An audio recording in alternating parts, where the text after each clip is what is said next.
ہزاروں سال پہلے ملک شام میں ایک قوم رہا کرتی تھی۔ اس قوم کا نام سوران تھا، اور اللہ نے اس قوم کی اصلاح کے لیے ایک اپنے نبی کو مبعوث کیا، جس کو زمانہ آج بھی ایوب علیہ السلام کے نام سے پہچانتا ہے۔ حضرت ایوب علیہ السلام بہت مالدار، خوبصورت، اپنے قبیلے کے سردار اور نہایت عبادت گزار تھے۔ آپ کے 7 بیٹے اور 7 بیٹیاں ہوا کرتی تھی۔ آپ کی عزت و مرتبے کا عالم یہ تھا کہ رستے سے جہاں سے آپ گزرتے تھے، لوگ کھڑے ہو کے آپ کا استقبال کیا کرتے تھے۔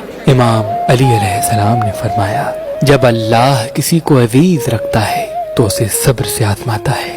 تو بس اللہ نے اپنے بندے ایوب کا امتحان لینا شروع کر دیا۔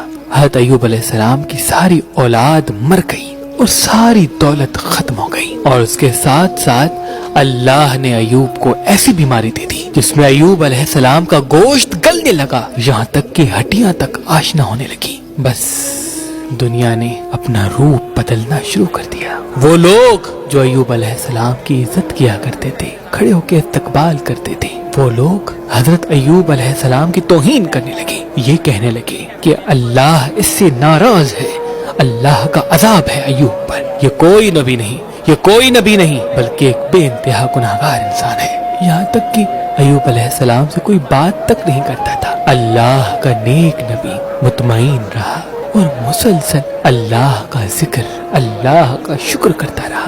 لوگوں نے یہ فیصلہ کیا کہ جو بیماری ایوب کو ہے، ایسا نہ ہو کہ ہمارے بچوں کو ہو جائے، اٹھاؤ ایوب کو، اسے ہمارے محلے میں رہنے کا کوئی حق نہیں۔ بس لاٹھیوں اور کپڑے میں لپیٹ کر ایوب علیہ السلام کو کچرے کے ڈھیر پہ پھینک آتے ہیں۔ بس ایوب علیہ السلام کے ساتھ ان کی بیوی اور ایوب مطمئن رہ کر اللہ کا ذکر کرتے ہیں، شکر کرتے ہیں۔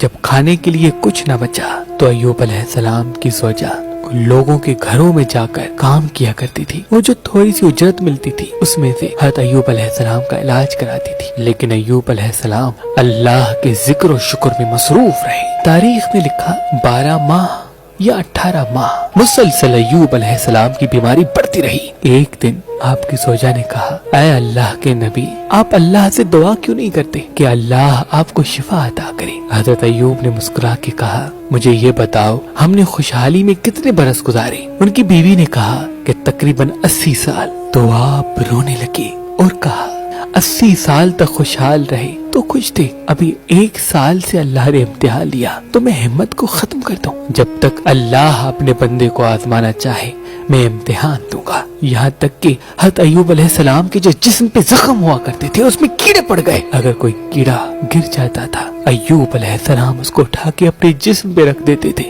اور کہتے تھے، شاید تمہارے لیے اللہ کا رزق اللہ نے میرے جسم میں رکھا ہے، تم کھاؤ اگر اللہ کی یہ مرضی ہے تو۔ بس جب لوگوں نے حضرت ایوب علیہ السلام کی زوجہ کو کام دینے سے بھی انکار کر دیا، لوگوں نے یہ چاہا کہ ایوب کی بیوی ہمارے محلے میں آتی ہے، ایسا نہ ہو کہ یہ ایوب کے ساتھ رہتی ہے، ایوب کی بیماری ہمارے بچوں کو نہ لگ جائے، اس کو کوئی بھی محلے میں نہیں بلائے گا۔ بس ایوب علیہ السلام کی زوجہ رو رو کے کہنے لگی، اے اللہ کے نبی، اللہ سے دعا کرے۔ تو ایوب علیہ السلام نے ہاتھ اٹھا کر کہا، اے اللہ، یقیناً تو رحم کرنے والا ہے، اپنے بندے پر رحم کر۔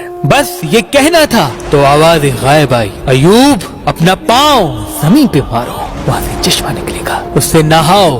بس ایوب علیہ السلام نے اپنا پاؤں زمین پہ مارا، وہاں سے چشمہ نمودار ہوا۔ ایوب علیہ السلام نے جیسے ہی اس پانی کو اپنے جسم پہ لگایا، اللہ کے فضل و کرم سے ایوب علیہ السلام کی بیماری ختم ہو گئی اور وہ پھر سے جوان ہو گئے، اور اللہ نے آسمان سے سونا برسانا شروع کر دیا، اور اللہ نے ایوب علیہ السلام کی بیوی کو بھی جوانی بخش دی، اور 23 بیٹے اور 27 بیٹیاں عطا کی، اور وہ پہلے سے زیادہ خوشحال و شادمان ہو گئے۔ بے شک اللہ اپنے بندوں پہ رحم فرمانے والا ہے۔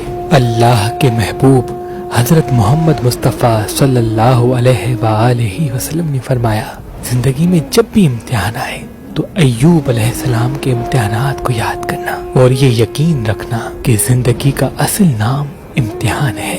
جو اللہ کے جتنا قریب ہوگا، اللہ اسے اتنا ہی امتحان سے آزمائے گا تاکہ جنت میں اسے عظیم مقام عطا کر سکے۔ بے شک وہ عدل فرمانے والا ہے، وہ عدل فرمانے والا ہے۔